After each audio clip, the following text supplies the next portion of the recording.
دا وخت په ضلع شانګلې شاطي دره علاقه کې چې کوم دی هلته موجود یم او دلته د خلکو فصلونو ته ډیر زیات زیان رسېدلی دی.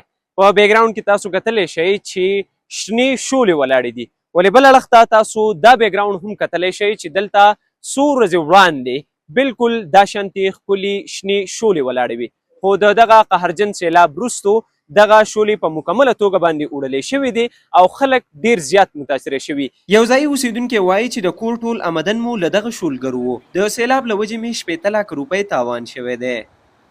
د سیلاب چې کله راغی نو زمونږ د 1 کروړ آبادۍ تباه کړلې او بیا دغه 80 اویا لکو روپیو شورګره زمونږ تباه شوې ده. د دې د لاسه به زمونږ خوراک څکل چلېدله که. یو بل ځای اوسیدونکی وایي چې سیلاب راله ټول تیار فصلونه وړي او ځمکه مو له نورې کروندې هم وتې ده. زمونږ خو نقصان زما په خیال لکه ما په بل ورځ خپل کالکولیشن کو نو تقریبا 2-3 کروړو روپو زما تاوان شوی دی.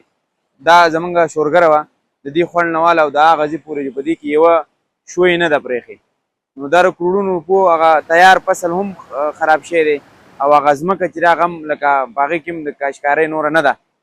د شاطي درې ولس د سخت خفګان سره مخ دي او وایي چې د رزق مو دغه یوه ذریعه وه.